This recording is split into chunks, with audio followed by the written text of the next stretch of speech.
बिस्मिल्लाहि वल्हम्दुलिल्लाहि वस्सलातु वस्सलामु अला रसूलिल्लाह। अस्सलामु अलैकुम वरहमतुल्लाहि तआला वबरकातुहू। ये ख़बर 3-4 दिन से काफ़ी गर्दिश कर रही है और लोगों ने अपने तबसरे पेश किए और बहुत सारी बातें कहीं।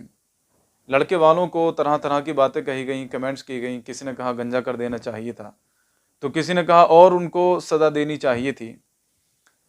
बहुत सारी तरह की बातें की गई। खैर, वो इसके हकदार भी थे क्योंकि उन्होंने खुद एक भिखारियों वाला रवैया इख्तियार किया और उसकी सज़ा उनको भुगतनी पड़ी।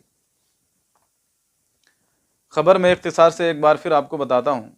बारात आती है, खाना खाती है और फिर निकाह के लिए जब बैठते हैं तो मुसलमानों में एक तरीक़ा है जो कि इंतहाई गलत राइज हो गया है कि पूरे जहेज़ की लिस्ट बनती है और उसको फिर ऐलान किया जाता है। ऐलान किया जा रहा था, सब कुछ सही चल रहा था, बहुत कीमती सामान था।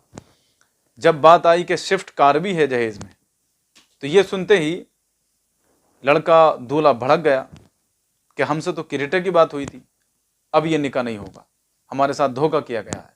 बहुत उनको समझाया लोगों ने, जो भी लड़की वाले थे, बहुत समझाने की कोशिश की, तो बोला नहीं, ये हमारे साथ धोखा है, किरेटा नहीं तो निकाह नहीं।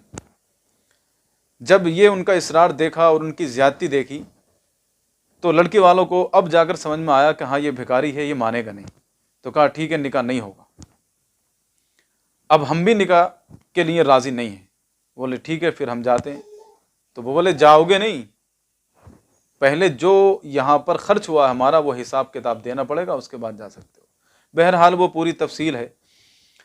तो कहने का मकसद ये है, यहाँ पर मैं चंद बातें कहना चाहता हूँ। इस तरह के जो वाक़ये पेश आते हैं, एक तो पहलू ये है कि लड़के वालों की ज़्यादती थी, मांग थी, भिखारी थे, लेकिन इसका एक दूसरा पहलू भी है। इस तरह के जो वाक़ये पेश आते हैं तो उसमें ये दो लोगों के साथ ही पेश आते हैं। दो तरह के लोग होते हैं, एक तो वो कि जो भिखारी हैं और दूसरे वो जो कि लालची हैं। अब सोचिए कि लालची इंसान अगर भिखारी से भिड़ जाए तो फिर उसका क्या अंजाम होगा। यही जो हुआ।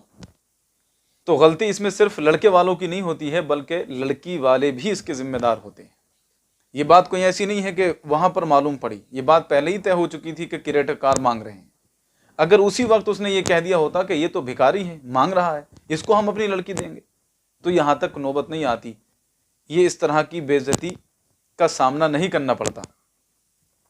लेकिन होता यह है, लड़की वालों के पास भी अगर कोई जाए और जाकर कहे कि एक लड़का है, बाअखलाक है, नेक इंसान है, आपकी बेटी का ख्याल रखेगा, उसकी ज़रूरतें पूरी करेगा, लेकिन उसके हालात थोड़े कमज़ोर हैं, तो लड़की वालों का जवाब ये होता है कि नहीं, हमको तो नौकरी वाला चाहिए, हमको तो बिजनेस वाला चाहिए। तो वो फिर इस तरह के भिखारी तलाश करते हैं और उसका अंजाम ये होता है कि निकाह के ऐन टाइम पर वो छोड़कर चला जाता है। इस तरह का भिखारीपन वो दिखाता है। तो इसमें गलती सिर्फ लड़के वालों की नहीं है, लड़की वालों की भी गलती होती है कि जब रिश्ते की बात चलती है, शादी की बात चलती है, तो उसकी हर डिमांड को पूरा करने के लिए तैयार होते हैं क्योंकि पैसे वाला है। वो कहे कि बैंड बाजे के साथ बारात आएगी, कि हाँ ठीक है, कुत्ते की तरह उसके सामने दुम हिलाते हैं कि ठीक है, कि गाड़ी चाहिए, कि हाँ ठीक है, ये चाहिए, कि हाँ ठीक है, इस तरह का सामान चाहिए, ठीक है, ये खाना चाहिए, कि ठीक है। उसी वक्त तुम्हारे क्यों समझ में नहीं आती है कि ये भिखारी है? अगर उसी वक्त तुमने ये कह दिया होता कि ये तो भिखारी है, हम भिखारी को अपनी लड़की देंगे, तो किसी भी इंसान को ये दिन देखना ना पड़े।